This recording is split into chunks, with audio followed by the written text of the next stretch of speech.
Yana bir hikoya bor. Bir donishmand chol haqida qishloqda yashar ekan. Qishloqlarda donishmandlar ko'p bo'ladi. Juda dono, lekin kambag'al. Ammo bir oti bor. Yaxshi tarbiya topgan ot. Hatto podshohlar ham uni qo'lga kiritishni istaydi. Qayta odam yuborib, katta pullar taklif qilib, otni so'raydi, ammo har doim rad javobini oladi. Bu ot oddiy bir ot emas, derkan u donishmand odam. Bu meni do'stim. Inson do'stini sotadimi? Mumkinmi bunday bo'lishi? Ammo bir tong uyg'onib qarasa ot yo'q. Endi qishloqni ahli u cholni atrofida yig'ilib, unga malomat qilib deyishadiki, ko'rdingmi? Senga aytgandik-ku, bu otga bir kuni ko'z tegadi degandik-ku, sotsang yaxshi bo'lardi. Agar sotganingda edi u otni, hozir boy badavlat bo'lgan bo'larding. Endi ot yo'q, endi pul yo'q.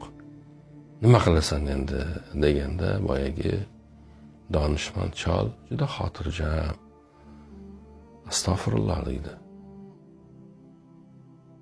Hozirgacha do'stlar bitta haqiqat bor.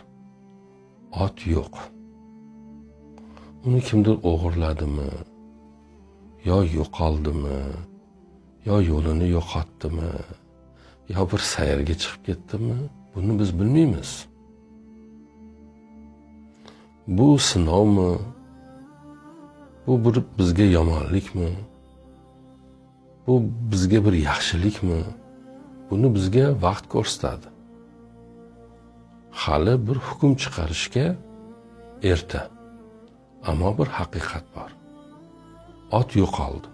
Ot yo'q. Shu. Sizni unday bo'lganda bunday bo'lardi, bunday qilganingda bunday bo'lardi. Bunga hech ehtiyoj yo'q. Qo'shnilari ustidan kuladi. Bu aqldan ozibdi. Uni gapini qaranglar degan ma'noda. Oradan bir necha kun, 10-15 kun o'tgandan keyin boyagi ot qaytib keladi. Yolg'iz o'zi qaytib kelmaydi endi u. Yoniga 10 tadan ko'p yovvoyi otlarni ham o'zi bilan birga ergashtirib kelgani aytiladi. Endi qishloq ahli hayratda. Hatto kechirim so'rashadi. Chol, sen haq bo'lib chiqding. Otni yo'qolgani aslida bu seni foydangga bo'lgan ekan. Qara, senga baxt olib keldi. Oting bitta edi. Qara qancha bo'ldi, 10dan oshib ketdi. deb juda olqishlashganda, chol yana juda sokin holatda, siz yana erta hukm chiqaryapsiz. Bu yerda bitta holat bor. Ot qaytdi. Bu endi yaxshilikmi?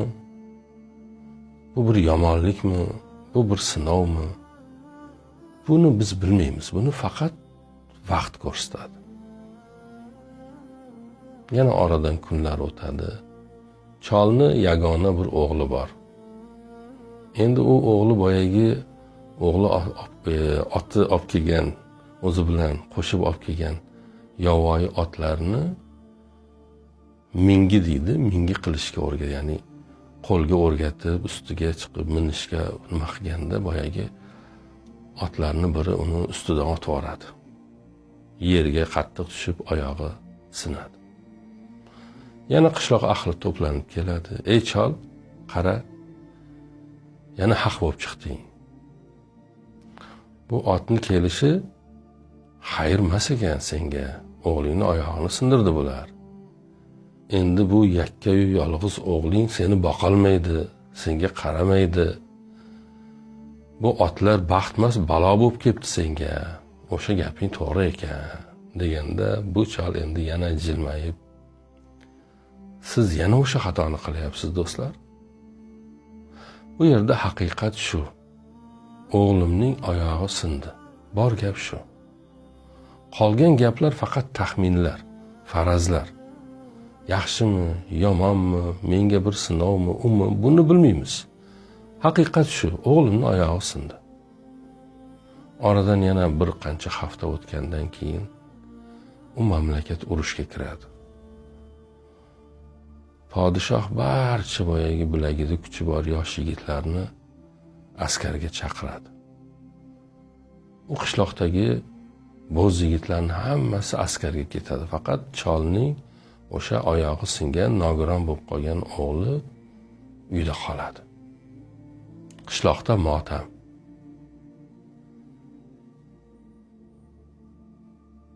Qo'shnilar yana cholning oldiga kelishadi. Ey chol, yana sen haq bo'lib chiqding. O'g'ling sog'mas, lekin yoningda.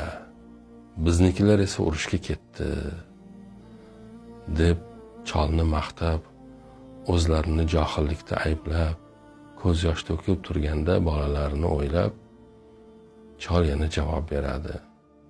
Yana erta hukm chiqaryapsizlar. Haqiqat shu, mening o'g'lim uyda. Sizni bolalaringiz urushda. Bu baxtmi? Bu baxtsizlikmi? Buni faqat Alloh biladi. Buni sirini, buni ortida turgan narsani Alloh biladi. Biz bilmaymiz. Bu narsalar bizga ma'lum emas, deydi. Azizlar, bu hikoyalardan nimani o'rganamiz? Nega aytyapmiz buni? Har bir voqeani zudlik bilan hayotimizda sodir bo'larkan, u yaxshi bo'ldi, yomon bo'ldi, unday bo'ldi, bunday bo'ldi deb baholash, uni bir joyga qo'yish, yaxshiga yomonga ajratish xatodir. Biroz sabr qilsak, bugun bizni nafsimizga yoqmayotgan juda ko'p narsalar ertaga bizni xursand qilishi ham mumkin.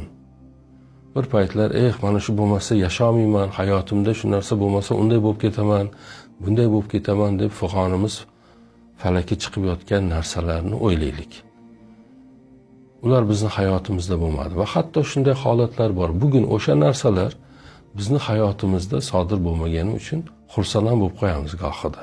Yaxshi ham shu payt shu bo'lmagan ekan deymiz. Ammo u payt juda xafa bo'lgandik. Vaqt o'tishi bilan, deydi faylasuflar, tragediyalar komediyaga aylanadi, deydi. Tragediya bilan komediyaning o'rtasida nima bor desa, vaqt bor, deydi. Ya'ni bugun odamlar bir hayotida bir yomon bir voqea sodir bo'ldi. Hatto uni ta'sirida o'zini joniga qasd qiladiganlar ham bor. Ma'lumotlarga qaraganda o'sha bir balodan keyin, bir ofatdan keyin, bir sinovdan keyin unga chidolmay o'zini joniga qasd qilishlar o'sha voqea sodir bo'lgandan keyin 24 soat, 48 soat ichida sodir bo'lar ekan. Undan keyin u voqea uchun odamlar o'zini joniga qasd qilmasgan. Nega? Ozgina vaqt o'tdi. Endi oradan 10 yil o'tgandan keyin u odamdan so'rasangiz, o'sha voqeani sizga uni kulib gapirib berishi ham mumkin. Bir necha yil oldin u uchun bir tragediya edi, ammo bugun oradan 5-10 yil o'tib, u endi komediyaga aylandi. Hayot budur.